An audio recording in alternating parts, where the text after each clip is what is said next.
Bismillahirrahmanirrahim. Assalamu alaikum. This is Dr. Shahar Malik, professor at the School of Computing. We are going to discuss about non-fungible tokens. So we will see what they are and what are their applications and what are the research challenges associated with the non-fungible tokens. So if we talk about non-fungible token, the first and the most important concept is the fungibility. What is fungibility means? If we talk about something fungible, it means that there is something which can be exchanged or replaced with something else of the same type. For example, you can exchange a currency note of one type. Let's say you can exchange a currency note of $100 with another $100 or two $50 notes. You can do that. Or if we talk about two mobile phones, so they are interchangeable if they are of the same type.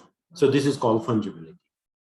What does non-fungible means? It means that there is something which is really unique or one of a kind, and there are no two things like it. For example, a mobile phone is a different thing and a card is a different thing. So they are two quite different things. And even if we make one mobile phone really unique, so that becomes non-fungible. So this is the basic concept behind the fungibility or the non-fungible tokens. So now we talk about that, what is NFT or non-fungible token? So it's actually a unit of data which is stored on a blockchain, or it represents some sort of item which should be unique. These items, these unique items, they can be some digital items or digital assets, or they can even some real world physical items as well. If we compare them with the cryptocurrencies like Bitcoin or Ethereum, so these NFTs, they are not mutually interchangeable, means that they are non-fungible, whereas the cryptocurrencies, they are also fungible.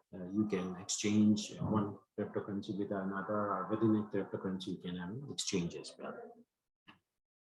For example, one Bitcoin is not distinguishable from another Bitcoin. So both of them, they are Bitcoins. So you can really exchange them with the same denomination. But in contrast to cryptocurrency or even the fiat currency, the NFTs, they are unique. So it is one of a kind piece of something that can be a code or any valuable thing, or a painting or a digital asset or even a physical asset and its associated data, which is generally being stored and protected on the blockchain. An NFT can represent anything that exists or that can be represented by digital stuff, because the NFT does not only can represent digital thing, it can also represent any physical life object, and that physical life object get associated with some sort of a code, which is actually being stored in the blockchain. Okay, so this NFT, it represents some sort of an ownership, and this ownership of about a digital asset, it actually resides in a digital wallet. So we can create a digital wallet, or we can have access to a digital wallet, and then we can store our NFT, or we can buy an NFT, or we can sell an NFT through that. There are very few restrictions that what kind of contents can be tokenized and turned into an NFT. Virtually, you can convert anything into an NFT, be it some digital asset, some digital stuff, or real or physical life object you can convert. NFTs, they provide you a way to authenticate ownership.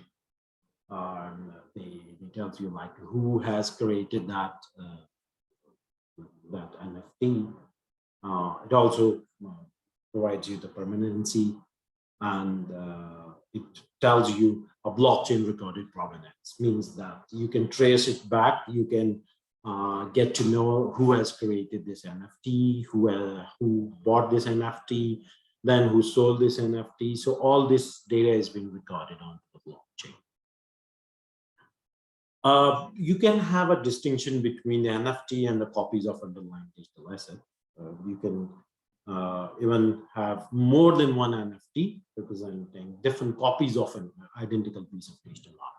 Generally, most of the NFTs, they are too much unique in the nature that only one of a kind or one copy of that type of asset has been created, but you can have multiple copies of an identical piece of art as well, or identical piece of some digital stuff as well. But the code which represents a specific copy is actually different from the other copy. It's unique, that code is unique. So with this method, actually, these different NFT based items or their copies, they become distinguishable from each other, and they make them one of a kind thing. What are the use cases of NFT? NFTs, they have a variety of application areas. For example, they can be used in the collectibles. They are being used in the gaming industry. They have widely been used in the gaming industry. Right now, we see a lot of games which contains the assets, digital assets based on, or the game assets based on NFTs. You can buy them, you can sell them. Then in the arts, particularly in the digital arts, like you can have paintings, you can have digital videos, which are being created as NFT as well. Recently in Pakistan, Wasim Akram also sold his collection of 1992 World Cup photographs as NFTs onto one of the very famous exchange, Binance.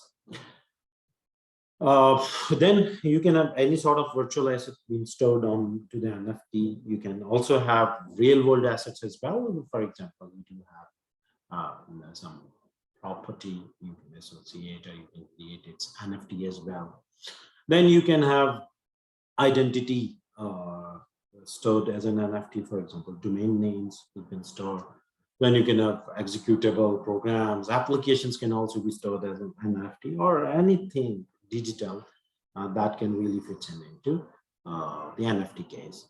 And it's really growing day by day. We are having more and more application areas, more and more new areas are coming, and where we are seeing that the NFT is getting more and more popular. The concept of NFT evolved from after 2012-13, and it started booming after 2015. But in the past 1 to 2 years, there is a huge boom in the NFT industry and the usage of NFTs. If we talk about the NFT properties, there are a few properties which are really essential to the NFTs. Number one is NFTs are unique.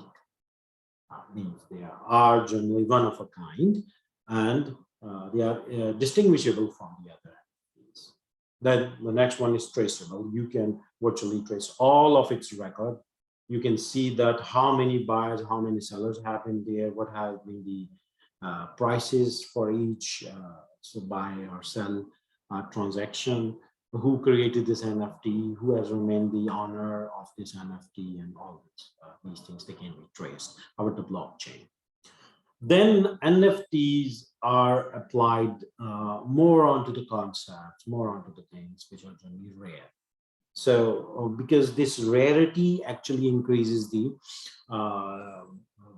cost that you can associate with the NFT, because NFT requires some sort of a process which we call minting process, for which you actually create an NFT associated with an item, and that costs you some bucks. It costs you some dollars, and still it is a lot. Then an NFT should be indivisible. You cannot divide an NFT. An NFT is going to be a whole unit. You cannot have, let's say, if you are associating an NFT with a ticket, so you cannot have an NFT which is a half a ticket or something. So you need to have a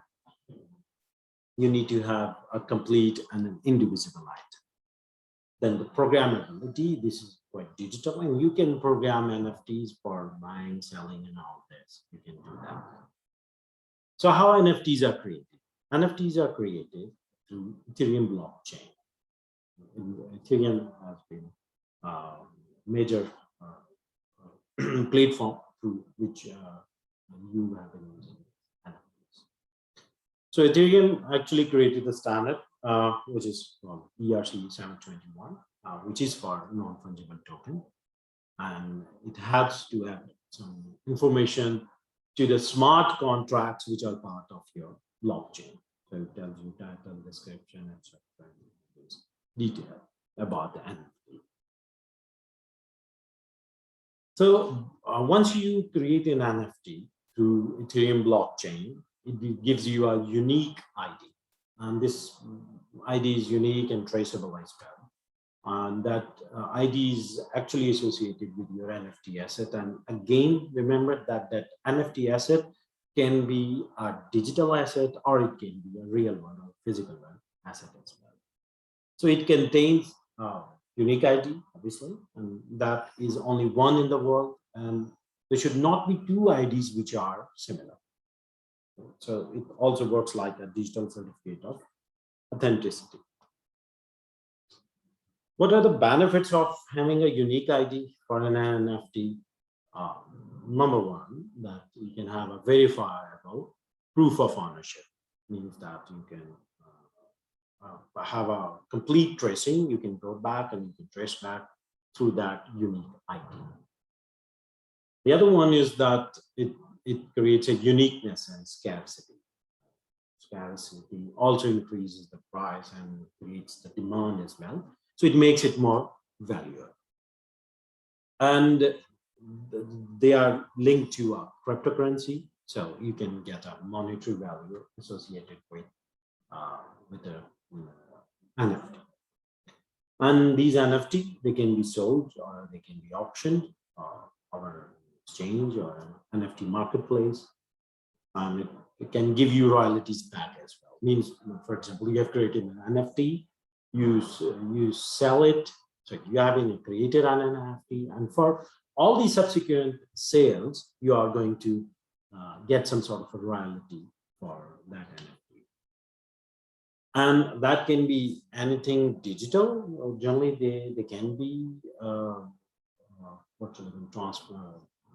be translated or transferred into a form of an NFT, or even it can be some physical stuff as well. So how do you get that unique ID? You actually get it through the blockchain. And what is blockchain? I expect that everyone knows that, because that is a prerequisite knowledge required for understanding of NFT. So in a blockchain, we do tons of transactions every day, and every transaction has a unique ID. And that transaction is verified to be unique. And once verified, it becomes part of a public ledger. So that is called the blockchain ledger. So this blockchain ledger looks like this, that it's more like a spreadsheet. So blockchain, how it is made, again, just one small slide about it, that we do worldwide crypto transactions. They go into the blocks, and these blocks, they are interlinked. So a whole block checksum has been stored in another block as well, and we create a chain of these blocks. And then you can verify the IDs of these blocks, you can check their IDs, and you can verify. There is a consensus mechanism as well, which tells that some block or some information is correct or not. A very important concept associated with this one is that if you are downloading, let's say, some sort of a digital arts, and you have minted an NFT, and you are downloading some image in any format or a PDF or anything, it's not same as downloading that. If you are downloading a simple GIF or a WAV or a PDF, it's not the same. With NFT means that not only you do have these executable or JPEG or PDF or whatever format your digital asset is, it's not only that, but it's also consists of the associated data with your NFT. Okay. And then you can also have your physical copy of it. So it's not only the actual JPEG or this thing, but it also consists of the associated data, which is actually being stored onto the NFT, on the blockchain, and then you may have the physical copy. If we talk about the minting and NFT galleries, what is minting? Minting is actually the process of turning your artwork into an NFT. Let's say you have created a painting and you want to convert that into an NFT, so you have to go through a minting process. So in that minting process, actually meta information about that NFT is being generated and actually being stored onto the blockchain. What you can do is you can also store the data of that NFT, for example, that artwork as well onto the blockchain, but it is not necessary that or not required that you store the actual artwork as well onto the that data store. Okay, you're getting the point. I hope that the NFT actually contains the data about that asset, okay, which is being stored, which tells you the creators info, selling info, and all these things. They have been actually stored. But you can also store the actual digital asset onto the blockchain. But that is obviously going to require more processing and more cost as well for minting the NFT. So once you decide that you are going to mint an NFT, it's going to require you to have a digital wallet available to you. So you can have an Ethereum wallet or you can have other wallets as well, but only it's been minted through the NFT. Then there exist many NFT galleries, which helps you to mint the NFT. Marketplaces, NFT marketplaces. You can go there. You can associate your wallet with that gallery or with that marketplace, and you can actually mint that NFT, and you can even put it for sale or for auction onto that marketplace. So there are many. One of them very famous is OpenSea.io, and there are others as well like Superrare.co, Mintable.app, Foundation.app, NiftyGateway.com, CryptoVoxel.com, and there are so many. Now coming to the NFT examples, there are so many examples. So we are going to discuss here a few of them. Like once the NFT journey started, so in the early days, in 2015, we come up with the concept of Pet the Frog. Pet the Frog, and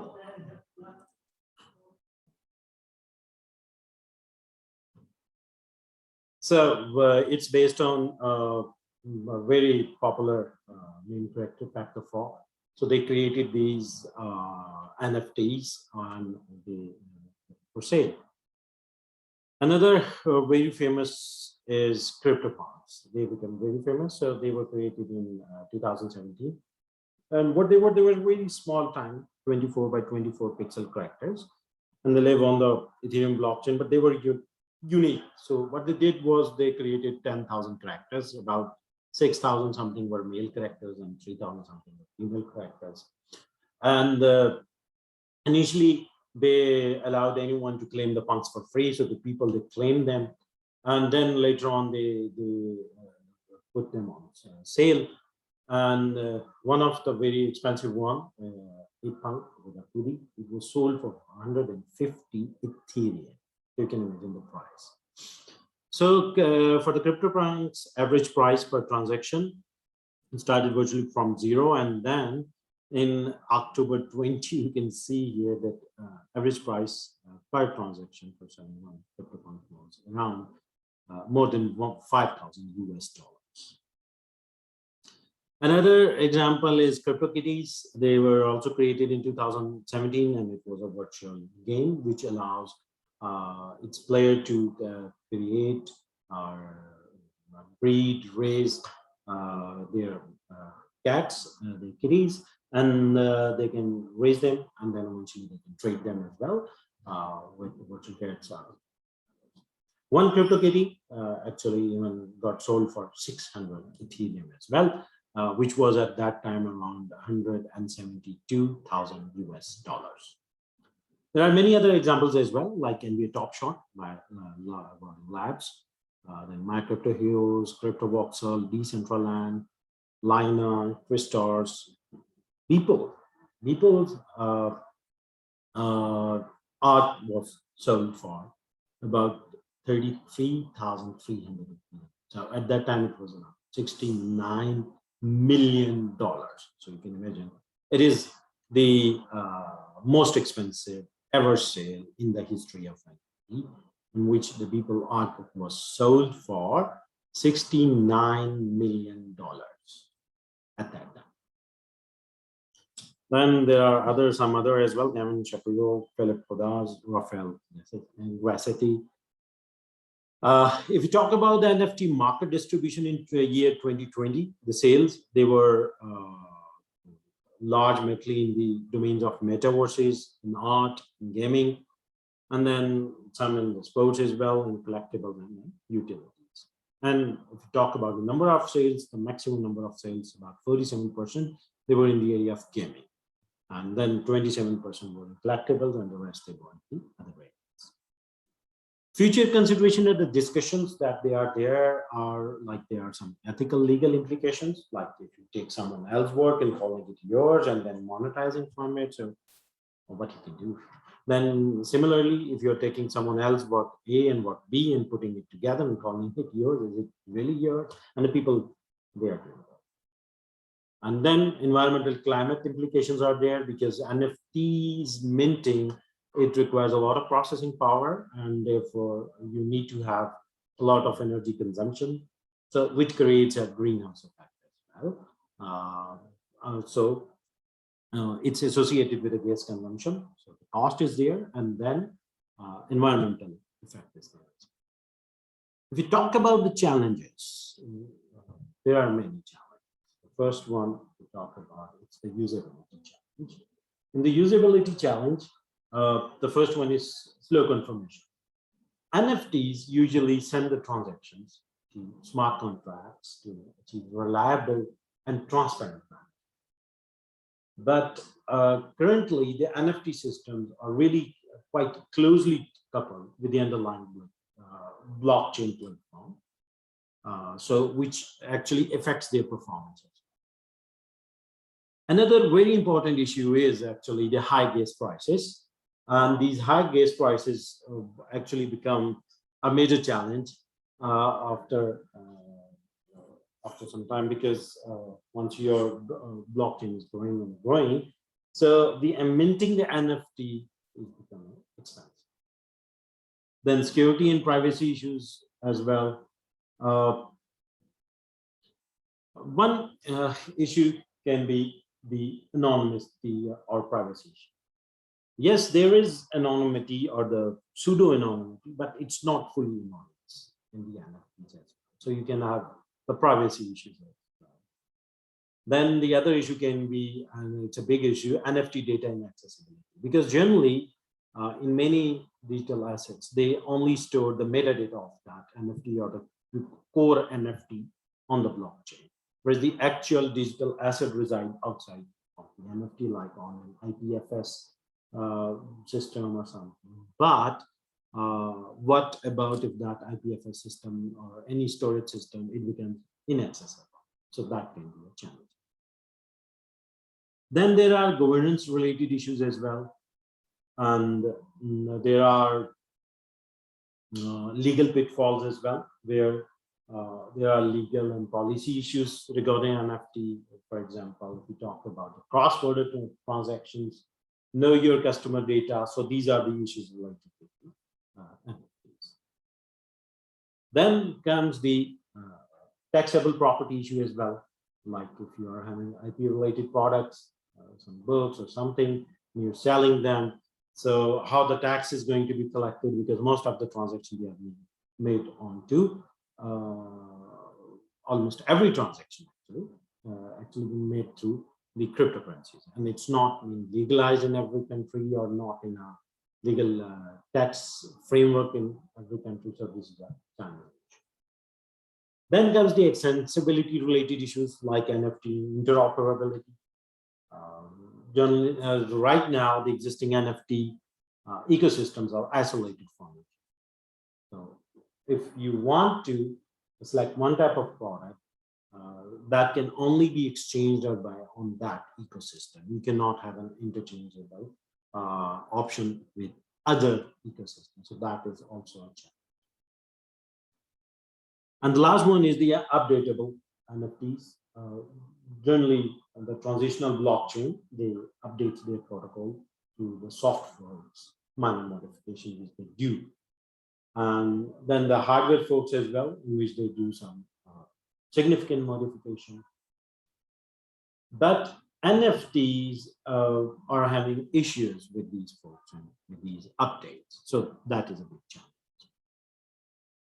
So this is all for my presentation.